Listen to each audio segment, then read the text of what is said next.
There we go. We are alive. I'm waiting for Hank to say something. He's poised to say something with the staff. You shall not pass. Hello, everybody. Happy January 13th, 2025, and welcome to our first Fireside Chat of the year with your hosts, Abby, Hank, and myself. It is awesome to see everyone. I'm going to ramble a little bit for a minute or two, let everyone trickle in, let the internet pull the people here.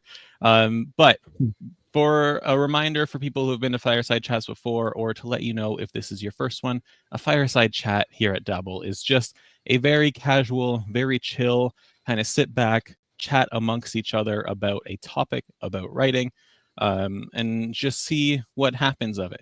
We have different live events. We have our writing sprints. We have premium office hours. We have workshops and interviews and all of that. And those tend to have a little more structure to them. They tend to be a little more defined. This is just hanging out, having a good time, talking craft, and hopefully you get to take something away from it, because that ultimately is the point. But Abby, Hank, how are you doing today? Fantastic. How's everyone out there today? Is the new year going the way that you wanted it to? I know that's kind of what we're going to talk about today. But, as I said in our Monday morning meeting, I'm so excited for 2025. There's so much exciting happening, and I tell you what, vacation did me wonders this year.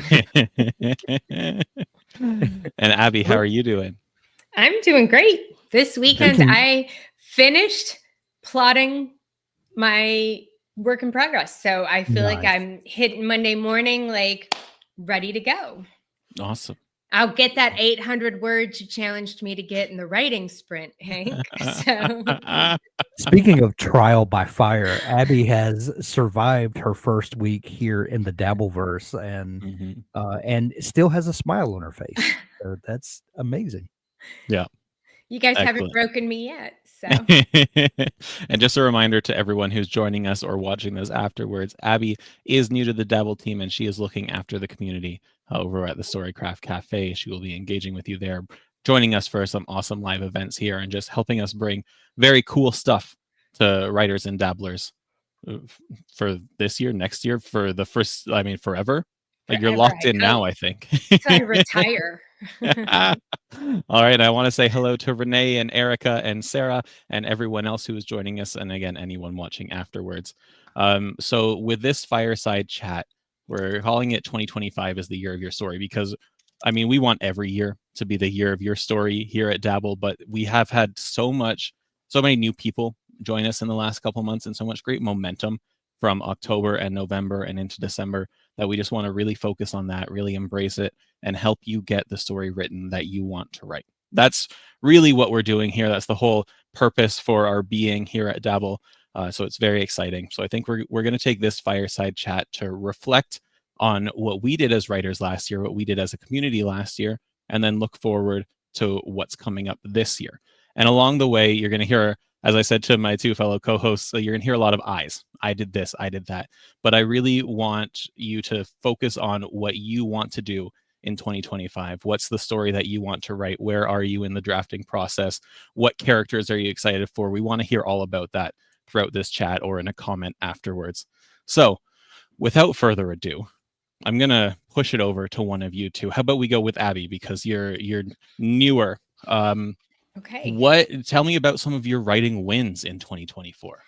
Ooh, okay. So I was able to finish a manuscript. Actually, it was out of the 6 finished manuscripts I have, it was really the first one that I think underwent sort of this major rewrite, that I felt like, I kind of did it. Like, I kind of nailed the revision process with this one. I felt like that was, for me, revision is the hardest part of writing. I do great with outlining. I do great with drafting. Revision is always really tough for me. And I think part of that is because working with an editor is kind of a skill, and it's a skill you're not really taught. I think and every editor is a little bit different anyway. And so I found one that I think works really well with me and my style and my writing. And she really understood what it was that I was trying to do. And she was able to sort of help me I really think write the best book that I had ever written. So I finished that and started pitching it, and I'm still pitching it. And I hear you keep pitching it until you've pitched at least like 100 agents, right? So I'm partway there to peppering my walls with rejections, which I know you probably shouldn't say the word rejection in the same sentence as talking about wins, but for us writers, I really do feel like that's a win. That's part of the process. So part of the process, and writers are the only people that I know of that take rejection as like a badge of honor, yeah, or yeah. a badge of courage, or there's something, we get some perverse enjoyment out of collecting rejection letters. It's kind of funny, but I love it. I have to say, though, that this round of rejections is much better than the very first time I pitched my first novel. I peed my pants, like literally. Like it was this whole, like just As one terrible, does. like, domino effect of things. Like I had, you guys haven't heard me talk about it yet much. Well, Dabble's heard me talk about it a little, but I live on a farm and I have 3 not so little pigs in my yard. They're about 800 pounds each. And I had just pitched my first agent and I was so excited to have put it out in the world. So I had a bottle of champagne that I pretty much drank by myself.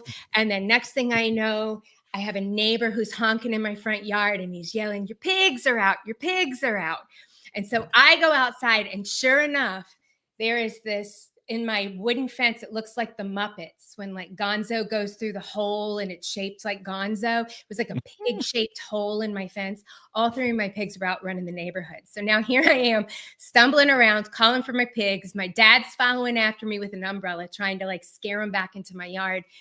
And the one pig, he sees me and he's so excited. He comes running right up to me and he headbutts me right in the bladder. And I'll tell you what, I will never forget that first time that I ever pitched an agent. So, I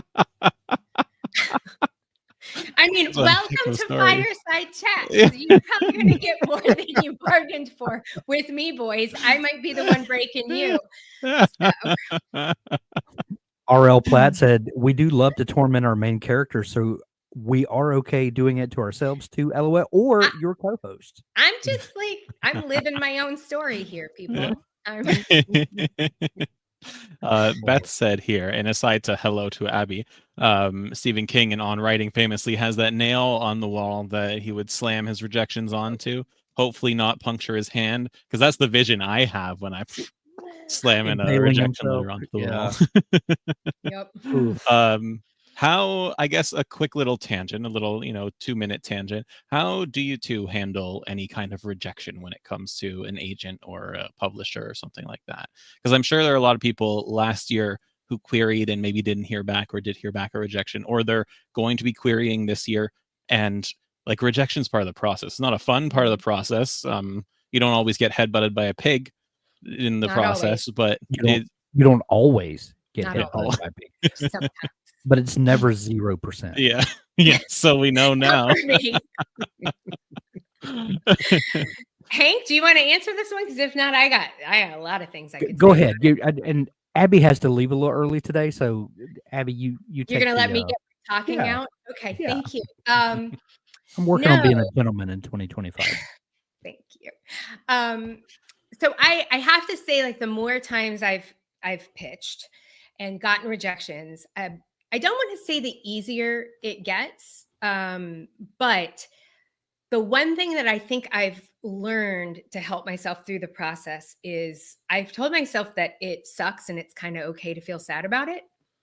Like, there's so many people who say to us, like, just, put your big girl panties on, pull yourself up by your bootstraps, get yourself back out there, keep going. And while all of that is true, I also think it's okay to like honor the fact that somebody said no to you and it's your baby and it's your heart. And,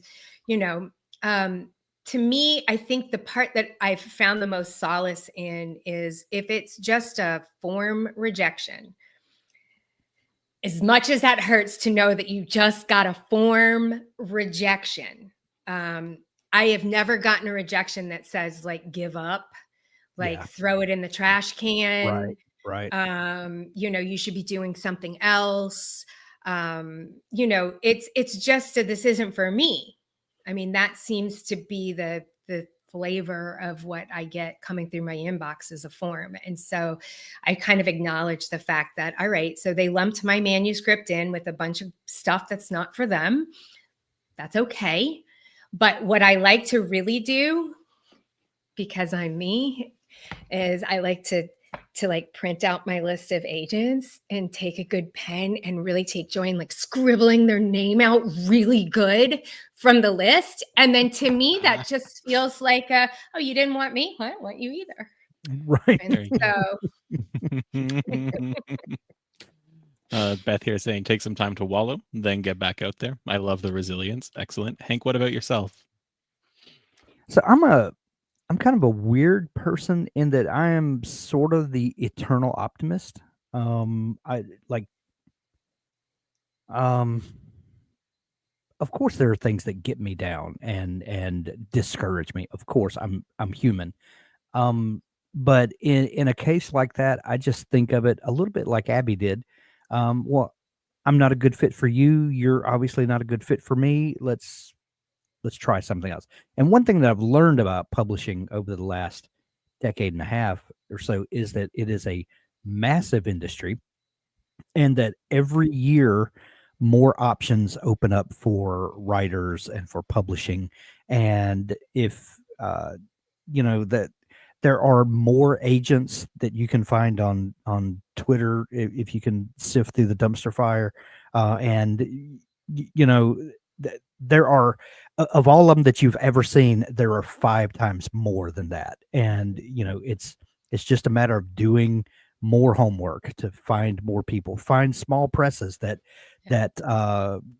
focus on the type of story that you're interested in telling. And it's in an indie publishing, that's a whole other segment that is an option. And because of that, that has changed the way that traditional publishers operate. And you've see more and more small to medium sized presses that have come out to fill the gap between those two. And there's astronomical number of options out there. And I'm kind of like Abby, mark them off the list and keep going. I like you said, Abby, I've never gotten any kind of feedback or rejection that said stop writing, this is trash. Thank God that's never happened. And and people have told me that they enjoy my books and stories, and so I know that I can connect with readers. I've gotten enough positive feedback from people that knows that so that I know that I can hit an emotional mark with people. I know how to deliver on what I promise. And these are things that just confidence that I built over a decade of doing this and getting feedback from people. And so I, just because I get a form letter from someone that I know did not take any time to critically evaluate what I have done, therefore their opinion doesn't matter. It's just a form rejection. That tells me absolutely nothing other than you didn't put any time into it. Fair, maybe, it, whatever, but you don't deserve my criticism. You don't deserve my emotion wrapped up in this thing because you didn't invest anything in it. So therefore I'm not going to retaliate an investment of emotion into this because it's just, it's not going to do anything. It's not worth it. You're right. It's not going to do anything. It's not going to do anything because they didn't put any time into it to begin with. So me investing time in a response is going to do nothing because there was no investment to begin with. So, and I want we to have learned that the list it just gets exponentially bigger every year of options for writers to, feel sad about it a minute and move on. There's just way too many other options out there. Yeah. And I want to point out for anyone that will be querying or is waiting on feedback, you will not get a piece of feedback saying you're terrible at writing, stop doing this. Or if you do, as a like professional feedback giver, that person is not giving good feedback. That is not something that someone will say if they know what they're talking about. Right? Writing is a skill. Storytelling is a skill you can develop, even if you are like the worst writer in the entire world somehow. Even if you somehow manage to claim that spot, in 12 months you can invest in, you know, videos like this one, or in Dabble, or reading, or practicing your writing and getting feedback, and you will be better than millions and millions of people by the end of the year. Right? There's no point where you should just give up. I also want to point out before we move on that Hank, you spoke to Stephen Arian towards the end of last year, maybe October, and he pointed out that his agent only took on himself and 6 others when he signed on with them. But in that same calendar year, that agent got 6,000 submissions. Yeah. Right. And so when we get rejections from agents or publishers, bear in mind that that agent didn't get 6,993 awful submissions. Right. They just got a whole bunch of submissions that they maybe didn't get the first page right, or didn't query properly, or didn't adhere to formatting standards, or what have you.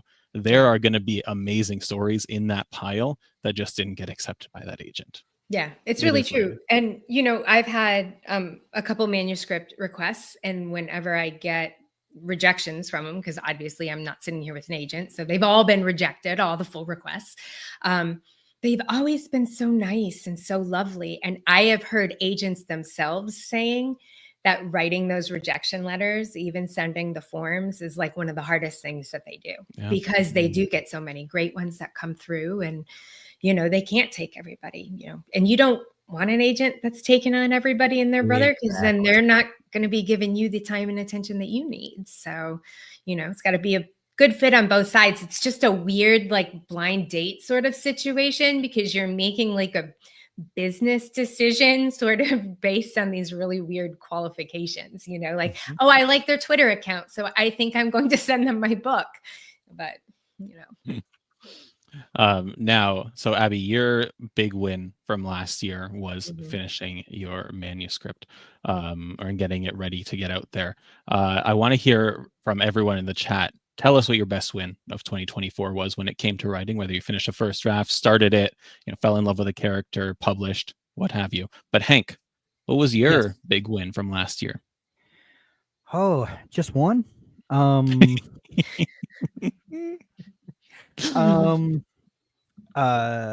Let's see. I started writing a new book that I'm really excited about. I started writing another book that I'm moderately excited about, but I decided to shelve for a later time. Came up with like 9 other fantastic ideas that I at least put in my great ideas Dabble project. And I signed a contract to have a science fiction trilogy published that I'm still working on revisions for. And I have a big plan for writing a bunch this year and publishing hopefully a portion of that, and putting out a short story anthology that we have decided is going to be alternative history stories. We did just decide that this morning. We did just decide that this morning. Yeah, just an hour and a half ago in our meeting. Beth self-published their debut novel. Awesome. David completed NaNoWriMo and earned the nickname Thumbs of Steel. You certainly did, David, typing on your phone the whole month. Goodness. And not a small amount either. Like like yeah, like impressive amounts. Renee completed the second ever manuscript, decided that was the one, and is going to pursue further, and started editing it. Found out editing is hard, but you're still working on it. Yeah. Writing, it's the easy part.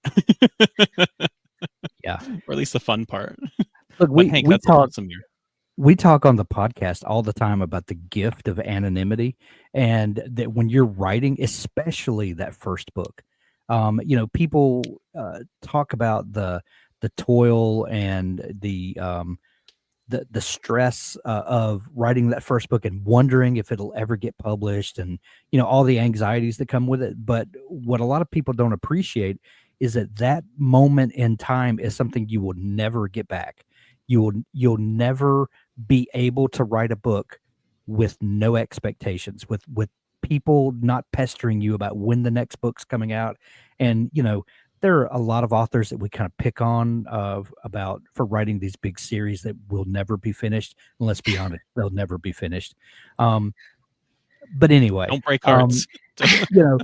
But also, we all know who you're talking about. Yeah, and of course, we three can sit here and in judgment or ridicule or whatever, but we don't have 50 million books that have been sold and people that will ridicule you, to pieces on the internet if you don't do it the way they think you ought to do it. So that's a level of stress that is easy for us to laugh at, but we don't know what that's like. I don't know what it's like. But I do know what it's like to be able to freely write and mine your mind for all of the great things that you want to do without having any input from anyone. And that is a gift. And I think you can only appreciate that gift when you're on the other side of it. And I don't know why I went on that side tangent. I'm sorry. It's all good. Valuable tangent nonetheless. I do want to highlight David's at 64,000 words at the moment for the NaNoWriMo project. Awesome. Erica finished a seasonal job, so no more excuses to not start editing. Erica, have you gone through our What to Do with a Nano Draft course on the Storycraft Cafe? Let me know. Sarah, just honestly, just to be back at writing at all in 2024, my apologies, was amazing. And it's a life-threatening cancer in 2022. So we are pleased that you were there too, and that you've been here this whole time. And for the first part, I'm in the same boat as Sarah in that 2024 was the year that I got back into writing. Prior to that, I co-authored a couple of books, but I haven't written my own book in a few years now. So I'm just really excited that I got back into that. I'm 100 and almost 50,000 words into a draft that I'm hoping to finish in the next couple of weeks. I wrote a novella, so those are my big wins. And Susan started the first draft of the first book of a new adult fantasy series and is currently over 26,000 words. That's awesome, Susan. Congratulations on that one. I'm going to take this break to say thank you guys for having me. I have to be on mom duty now. Well, thank you for joining us, Abby. Thank you for having me. And I'll see everybody next time in the community, wherever I shall see you. All right. All right. See you later. Bye. Yeah, so we take every moment with Abby that we can get because she's such a vibrant energy added to our shows. And I'm loving it. I will say, I should have said this before she left, but Abby will be in every writing sprint this week, I believe. And Robert, Hank, and I will be in one apiece this week because we are going to 3 writing sprints. And we might stop in some more every now and then, but that's what the schedule is looking like this week. Yeah. All right. So Hank, that was our 2024. What about for Dabble in our community? What are some wins that we had with our community last year that really stand out to you? Well, I think the most obvious thing is the amazing November that we had. We had events throughout the year, and you coming along and spinning up, all the things that you did this year, and then us having the idea to do fireside chats and the office hours has been. I hope it's been a benefit to our community and to our audience.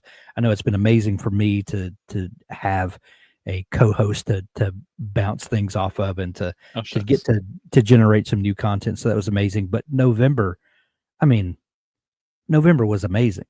All of the things that came out of that and are continuing. We're taking that momentum from November and we're thinking about, what are and 3 writing sprints a week are a prime example of things that we learned and that we saw that we had connected with the community over that. So we wanted to find a way to save our adrenal glands, but also up the the writing experience. So we found the happy medium of 3 a week instead of every day for the month. But things like that, just the engagement and finding a group of people that we really connect with and hope that is getting value from what we're bringing. Yeah.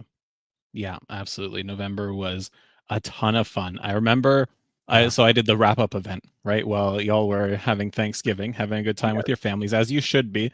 And I almost got emotional wrapping it all up and saying this is our last writing sprint of the month then. And we have no more daily events going on. It was a great month. It was a big sigh the first week of December.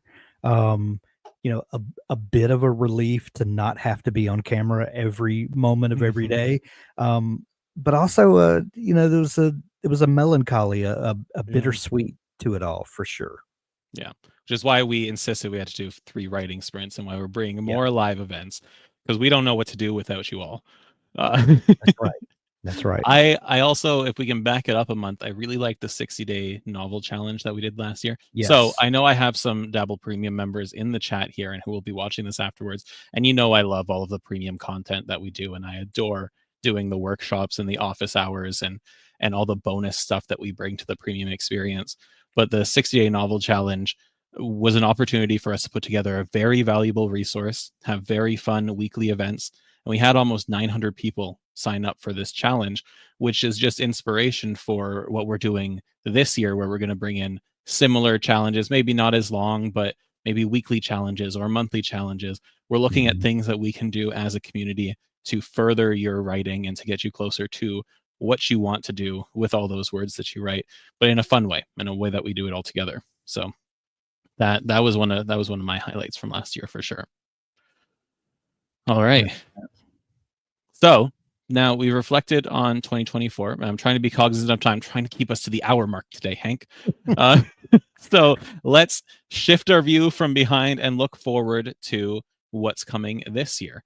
And Hank, you said you want to do a lot of writing this year. So as an accomplished, a skilled writer, what do you want to do this year? What's on the docket? Well, I've got to finish revising this book that I'm working on and get that turned in. And hopefully in the next couple weeks I'll have that finished. But then my nano novel that I started working on, I need to revise that, add a little bit to, and then decide what I'm going to do with that book, and kind of see what its final form is, and kind of where it fits in the market, and then decide what's best for that. And then I have no less than 3 ideas for novels that I have to write. Like there's something about you have a good idea and you write down the idea for that, and then you come back to it a couple of weeks later and you're like, I think I had too much pizza the night before, or something that was, it's an idea, but it's not necessarily a great idea, But then there are ones that you come back a couple weeks later and you get excited for it all over again, and you think, oh, I could also do this. And when those gears start turning immediately, when you read what you have written, and you start thinking, oh, I could do this and I could do that, that's when it's a great idea. And I've got about 3 of those, and then I've got a personal family project that I want to work on. I want to kind of tell some of the story of our family to leave to my kids and stuff. That's kind of an ongoing project, but it's something I've been thinking a lot about and really want to put some time into. So I've got that also. And so now it's just a matter of prioritizing. Plus, we're going to be writing some short stories this year. And so I'm kind of getting my brain shifted, because I did that a lot earlier in my writing career and got published in a number of anthologies, and was really, and I learned a lot through that experience, and I kind of put that on the shelf for a couple of years, but now I've kind of gotten excited about that again, and realized what good it did for me, and started thinking about how we could then take that and, see what good it could do for our writing community. So thinking about that again and, wanting to exercise those muscles again and then, fit all I'm that terrified. into this as you should be. Yeah. Be honest, Doug. Every great thing that's come out of your life has come from a moment of being terrified to pursue it. Maybe not. Maybe that's an over exaggeration, but nothing comes from something easy. Nothing good comes from something easy. Right? Exactly. Yeah. A little fear and trepidation usually leads to something great or a hospital visit, one or the other. So for those who don't know, I write dark fantasy. I'm going to be writing horror this year, but I like to write long things. During our 60-day novel challenge in NaNoWriMo, I wanted to write a novella that I'm going to use for email marketing, for email lead capture that we'll talk about in premium throughout this year. And for that, you generally want something that's like 25,000 words long. 35,000. Mine's like 55,000 words long because it's just the words don't stop, right? Even when they should, they don't. So line editors are my friends. But Hank is dragging me into this short story challenge that he's dreaming up, this idea that he's bringing to fruition and making me write within the confines of like, what, 7,500 words, 5,000 words? Ish. Yeah. Yeah. Oh, horrifying.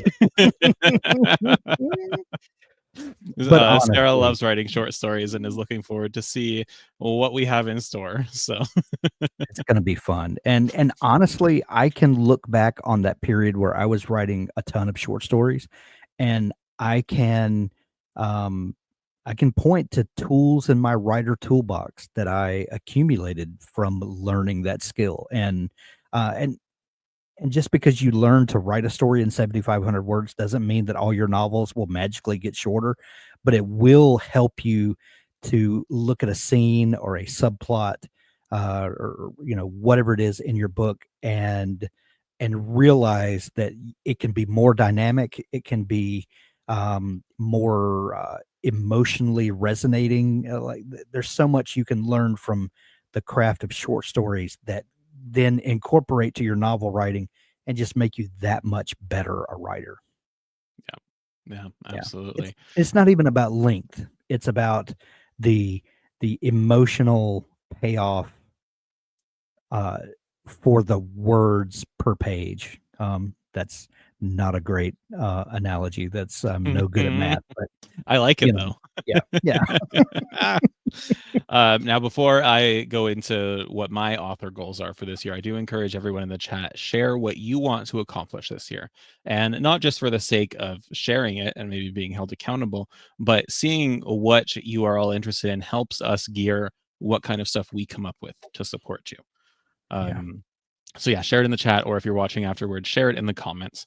But for myself, I'm finishing this draft that will probably be 165,000 words maybe when I'm done, for the next book in my series. And then it's going to be like a cycle of revising my nano project so I can get that email list going, then writing a horror novel and revising this novel, and then hopefully getting them both done and out this year. That is my goal, to have them both indie published before the end of the year. Hopefully a Q4 release for the horror, Q3 release for the dark fantasy series that I have. That's the goal. And then also I want to get my email list up to 10,000 people at least. I need to do a little audit, make sure that all the names on there are good. And I think I have a couple thousand to start with, but getting to that 5-digit mark, that's my goal by the end of the year. Nice. I am going to take this time to shamelessly plug an event as well.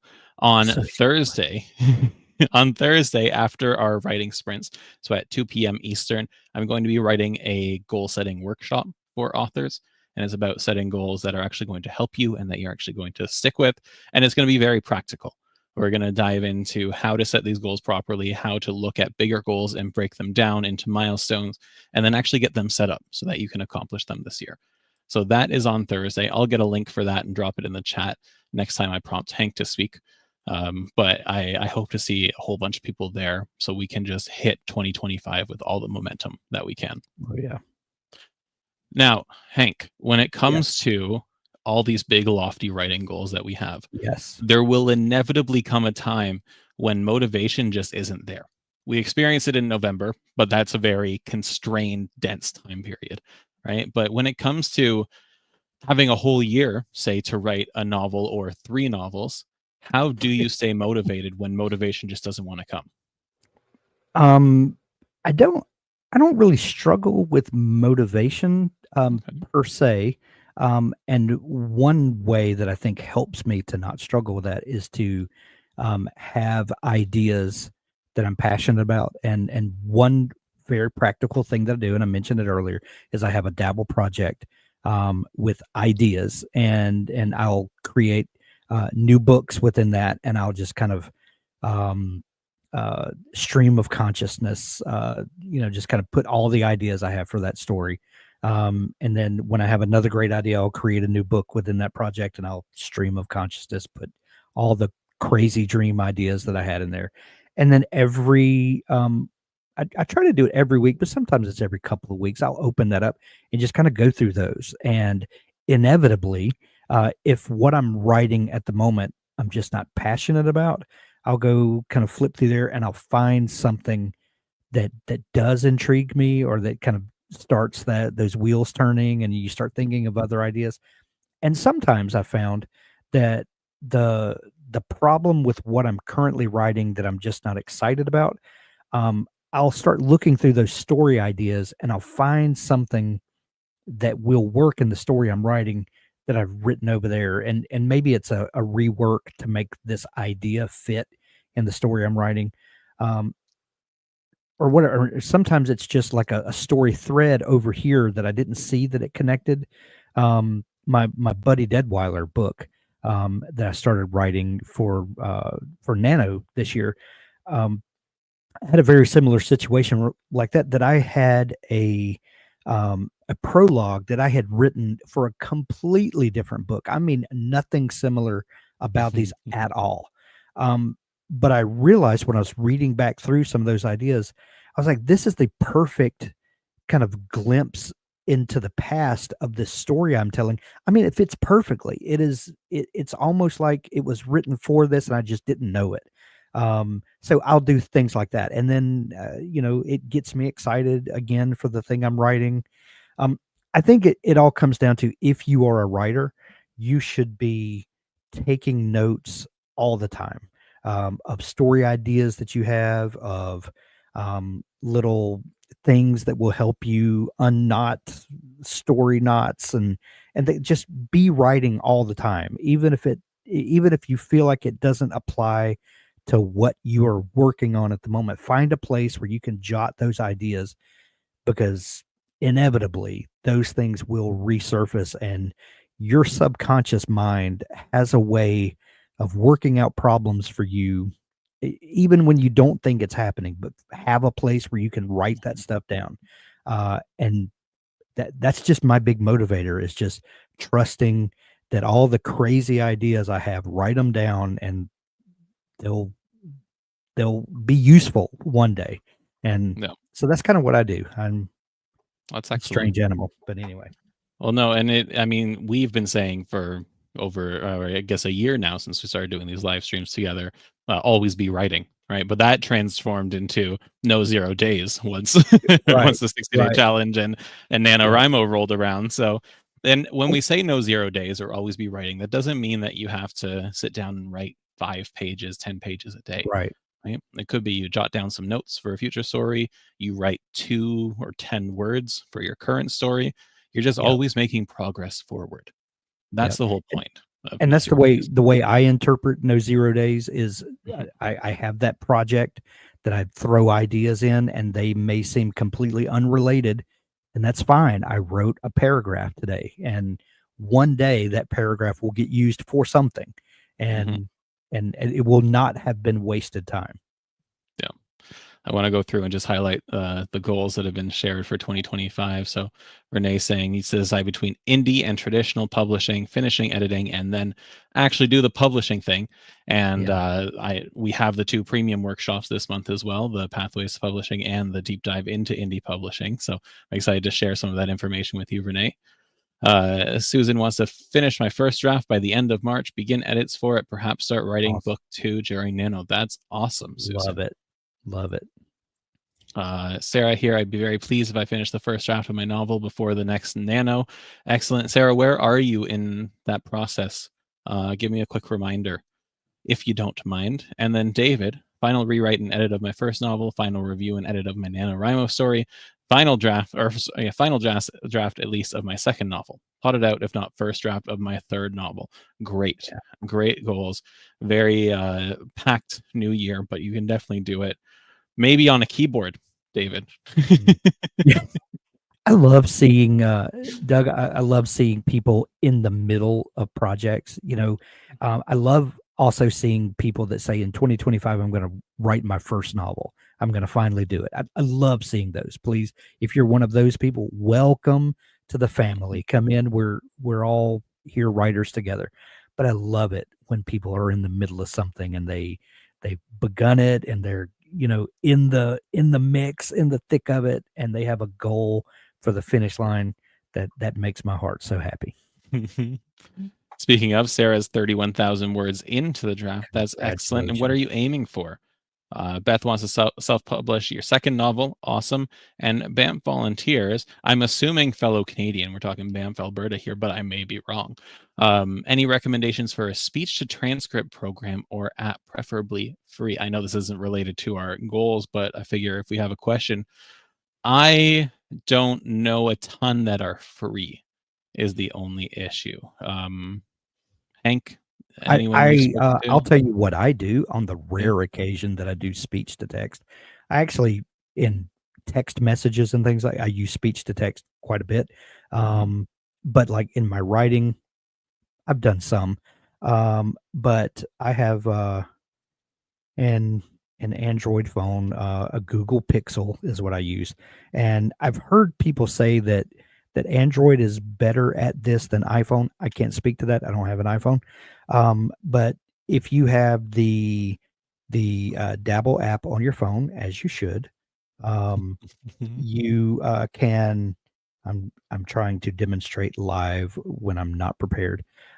You can open up, open your Dabble project and hit the little writer icon, and let me scroll to the bottom here, and then put your cursor there, and then hit the little microphone right beside the keyboard there, and it is surprisingly accurate and works really great. So I know that's kind of a hacky way to do it, but for the voice to text writing I've done, that's been perfectly acceptable. I know some people like to dictate into their like notes app and then have that transcribed, and I think Dragon Naturally Speaking is kind of the gold standard for taking a recorded audio file and transcribing that. But I think that there's a fair amount of cost involved that I haven't priced it in years. But I also know that there are a number of AI assisted, and don't let the terminology scare you, like websites that you can upload an audio file to and it'll transcribe for you for very little cost, some of them even free. That you'll have to do some investigation there, and maybe that's something that we need to put some eyes into for an article or something. But anyway, that's what I do, is just use the voice option on your phone keyboard, and that has worked great for what and it costs nothing other than what you're already using. I've used otter.ai, I think is the That's website. The one I was trying to grab out of when I was rambling on about AI tools. Yeah. Now, to my knowledge, it's not generative AI. It's AI in the sense that it's an algorithm. Right. but I use it for interviews, for transcribing interviews when I've done those for ghostwriting projects. I've also used it for dictating. A couple times I've been driving, and before I get going, I set up Otter, I start recording, and then I'll just write. And it's good because it catches some line breaks when you pause. But Yeah. I write fantasy, so a bunch of the names just aren't going to be right. Of Right. And I course. also, as much as I try, sometimes I don't enunciate words as well, or the dialect that I have, being where I'm from in Canada, it just might not pick up a soft T or something. I say Toronto instead of Toronto. Stuff like that, right? Little things it doesn't catch, but it does get better at it the more you do it. So hopefully Yeah. those help. Yeah. And then another quick question. A couple more points we want to get to before we go, but Renee's asking, when are the new Dabble courses going live? The idea is that we're doing quarterly drops of them.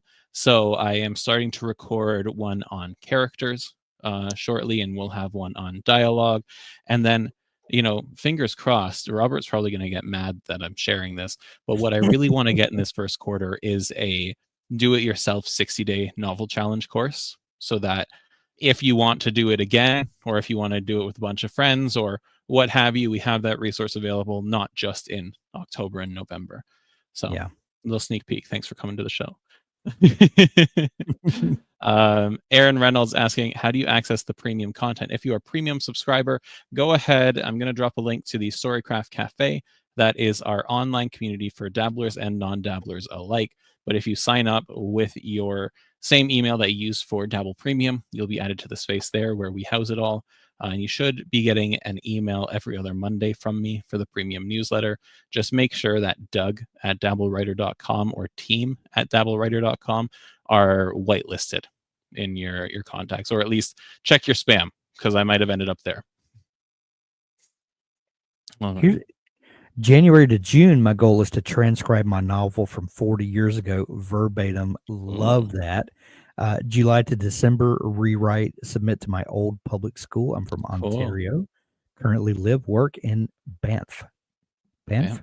Is it? Yeah, Banff. Am I saying that right? Okay. You are. I love it. Banff is, yeah, that's awesome. Awesome. I really want to get out to Banff one day, but that's not writing relevant. That's just Doug relevant. It is one of the most beautiful places on earth, by all accounts. So that's one of my goals. Maybe not a 2025 goal, definitely not a writing goal, but one of my goals. Love it. All right. Just two more things I want to touch on, Hank, before we get going. Yep. We talked about motivation, and Yep. you gave your advice on that. But what happens if there is some big bump in the road that really disrupts your no zero days, or disrupts the momentum that you've had from doing all these writing sprints we're going to be doing? Like, what do you do to kind of recover from those roadblocks? Sort of an obvious thing, but something you need to give yourself permission to do is that if on this Monday you don't write any words and you wake up tomorrow, all is not lost. Start writing tomorrow, and you can't change the past. You can't. There's nothing you can do about the 0 words that you wrote or didn't write yesterday. But what you can do on Tuesday is write a paragraph, write a sentence, open that project that you have for crazy ideas. And one thing that I've gotten in the habit of doing first thing in the morning when I wake up with crazy fever dream ideas that I do sometimes, they don't last. A lot of times by lunchtime, you will have forgotten them. Write it down, just go to your computer, go to your notebook and handwrite it, jot down something. Then you immediately have a no zero day, and then you build on it from there. But when you have a day that you stumble, you hit a roadblock that you can't get around, and you have a 0 day, you just have to chalk that up to that's in the past. I can't go back and change it. The only thing I can do is today write a word, write 2 words, write a sentence, write a paragraph, write 3 pages, and that's the only way you conquer it, is to keep moving forward. Yeah, absolutely. And for myself, I like to take these goals, and this is something we'll chat about on Thursday quite a bit, but take these goals and attach them to something even bigger than they already are. Something that means more to me than, like, writing a book is excellent and I really want to do it, right? But getting closer to being a part or full-time author, that's much more motivating than just writing a book. Having a million people read my book, much more motivating than just finishing the book. But that can't happen if I don't try and get some progress now. Even if I took the last week off, let's start making some progress now. Like you said, all is not lost. We got to put one foot in front of the other and just take some small steps whenever you lose that momentum, or whenever a roadblock kind of gets in your way. That's my biggest piece of advice, and again, something we will talk more about on Thursday for sure.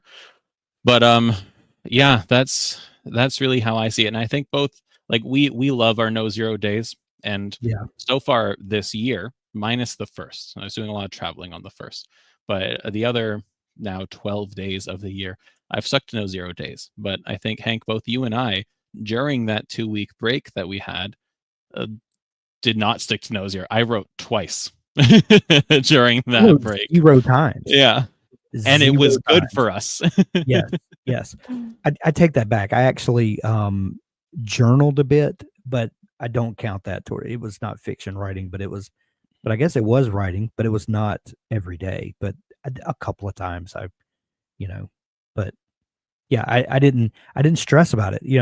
I said on that last broadcast, I had all these lofty goals, and I quickly realized, like, I'm just, never mind. Yes, David and Erica saying no 0 days, absolutely. But as always, and I know I've said this before, but keep your mental health first and foremost when it comes to this. Burnout is a real thing. You don't want to burn yourself out. You want to be cognizant of the load that you are carrying, and if you can add so much stuff to it. That's why no 0 days, I love it, because it can just be those 2 words, right? It can just be, at least she said, can be the only thing you write that day, and you're still no 0 days, and that's what I love. But just be aware of what you can handle, because, as we always say, writing revolves around your life, not the other way around. So and remember that no 0 days only means today forward. There's nothing you can do about yesterday. If you didn't write yesterday, there's nothing you can do about it.